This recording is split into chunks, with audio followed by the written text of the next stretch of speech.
Good morning, scholars, or good afternoon or good evening, depending on when you are watching this video. A little congested from my allergies, but let's pick up where we left off well over a week ago, since it's been a while since we've had a video. This activity and the next couple of lessons are going to be using sine and cosine predominantly to find coordinates of points on a circle in all four quadrants. So we can use the Pythagorean identity to find the values of cosine, sine, and tangent of an angle if we know one of them and the quadrant of the angle. I'll know I've got it when I'm able to use cosine and sine to figure out information about points rotating in circles, right? Because that's our ultimate goal, to take real world phenomena that model periodic behavior and understand what is unfolding. So in this diagram, you should notice that this circle on the left is a unique type of circle, and you're given coordinates for point A. What do you notice? What do you wonder about the second image in comparison to the first? Let's create some dialogue.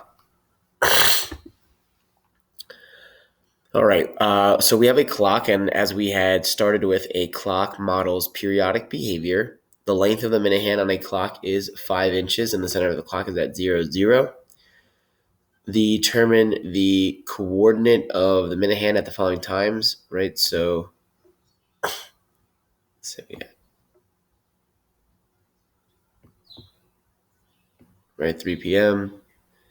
And then the length, the coordinates, 45 minutes after the hour. So that means this, right, minute hand will have rotated all the way around. And we'll be able to put it in red.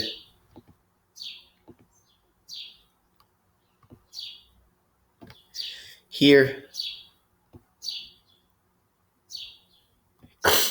So on the unit circle, that would be a coordinate of -1, 0. But since we have a minute hand that is 5 inches, that means we have a proportional circle that is 5 times as large as the unit circle.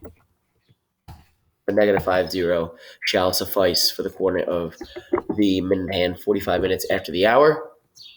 It's your responsibility to determine 10 and 40 minutes after the hour. Hint, hint, try to identify the angle of rotation, which should allow you to precisely identify where you're supposed to be. We have a second clock, and the only adjustment is that the minute hand here is 15 inches long. Same 3 time intervals. So at a certain time, the end of a minute hand of the third clock is entered at 0, 0. The end of the minute hand has coordinates approximately 7.5, 7.5. How can we use that information to interpret how long the minute hand of the clock is if each grid in the square is 1 inch by 1 inch? What is one strategy used to calculate the length of the minute hand when the coordinate of the end of the minute hand are known? So this is kind of reverse engineering, where we're looking to identify, hint, hint, the length of the radii.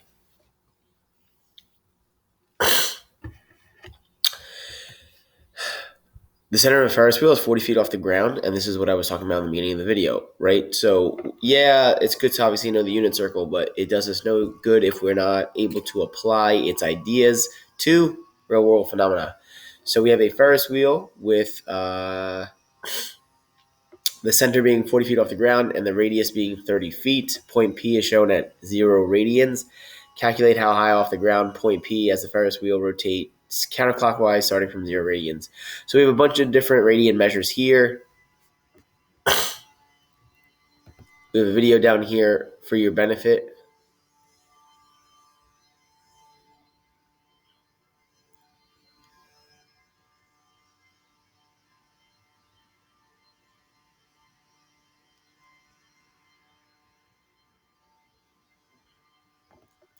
All right. Now notice some of those degree or coordinate values were in decimal form.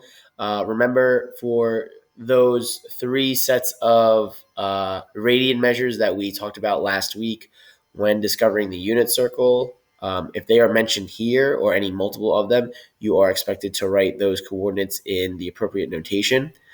So pi over 12, you could simply use the decimal equivalent that was featured in the video. And that's where we're going to pause and take a 30-second timeout and pick up together in class.